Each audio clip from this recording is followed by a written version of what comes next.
What's up, everybody? So, over the last few months, as we've been able to get back out and kind of live a little bit better than we have been over the last couple of years, I've had an opportunity to walk around the city and just pretty much get back to some sense of normalcy with being creative. Along with that, I would say that, amongst my fellow creatives, people would ask,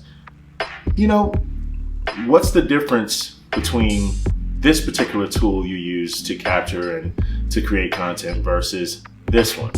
Now, I'm being a bit vague as I start this out, but what I'm talking about are my cameras. So as of late, I've been using my Leica Q, which I absolutely love for so many different reasons. But since I've been shooting within the last probably a little less than 10 years, I would say that I've been, quote unquote, a Sony guy. So, and I love both systems, but for different reasons. And I wanted to kind of, somewhat articulate some of those differences.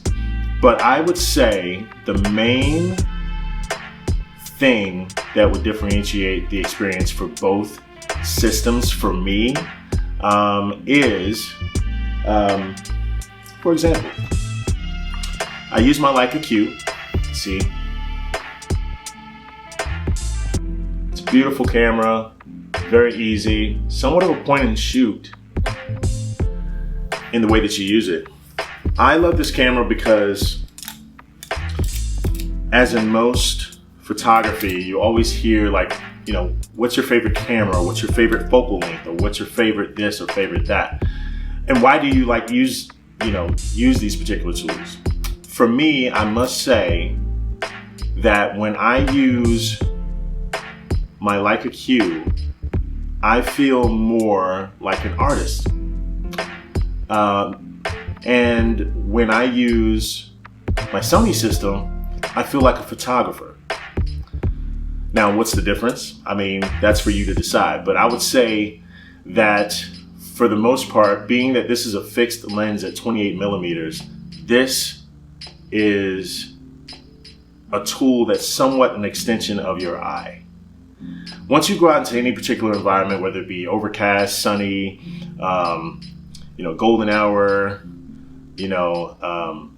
or any other sort of lighting conditions outside, I would say that you almost kind of want to fix it and forget it. Because when you have a shot and you have an opportunity to capture something, whether it be street photography or, if you want to capture something really quickly, you definitely want to just essentially go like that. I believe the ease of use that our cell phones, whether it be iPhone or Android nowadays, is probably, probably the easiest tool to use, because you literally just either swipe your phone open or tap a button and your camera is most accessible really, really easily. And I think that's one thing that I can gravitate towards using my Leica Q, because it essentially is the same focal length as an iPhone, which I use. So when I use this is a tool. And I don't want to have to be thinking about, my settings or anything like that that would, hinder me from getting the shot that I want. So that's one thing I love about the Leica Q. It's an extension of my eye, and I get the full quality of a full frame to really, really have a lot of flexibility in post when I'm editing my photos. So that was my Leica Q. This is my very, very first Leica. This is the my Leica Deluxe. It was given to me by a friend, actually a client, my friend David, perpetual gentleman. Follow him. And he gave it to me as a gift because of our relationship. And this was, my first, introduction to the Leica ecosystem. So it's really, really cool. But what I do with it now is I have my son shoot with it when we go out to do photo walks, or if we're just out in the city and just really enjoying New York. This is something that I actually have him use just so he can get, a good idea of what this whole photography thing is. I'm looking outside because it's beginning to be overcast. As you can see, it become a little bit more dark on this video. But anyhow, I will show you my first love, which is, well, this was not my first Sony, but this is one of my, well, this is the second Sony, well, the third Sony. Oh my gosh, now that I think about it, I had the NEX6 for my very first Sony, and then I gravitated to the A6000, and now this is the A7 Mark III. So I love this because as a photographer, you want to be able to work with clients, and you know, there's a lot of things that you want to do creatively. You have the ability to take off the lens, which is great. And you know, people ask when I'm shooting, what are your favorite focal lengths? I would say for me, my favorite focal length, my very first, I would say, is my 90mm, because I love the human face.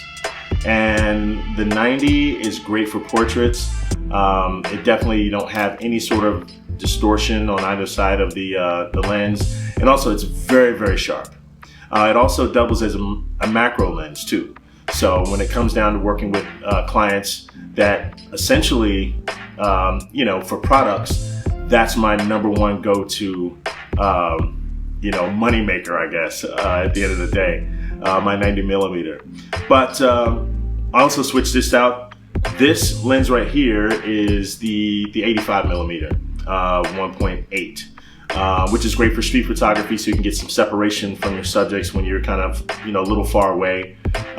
So I love this focal length as well. But then when I really, really want to get connected and kind of almost have that, you know, rangefinder feel, I go with 35, because that's the equivalent of the human eye and the way that we see naturally.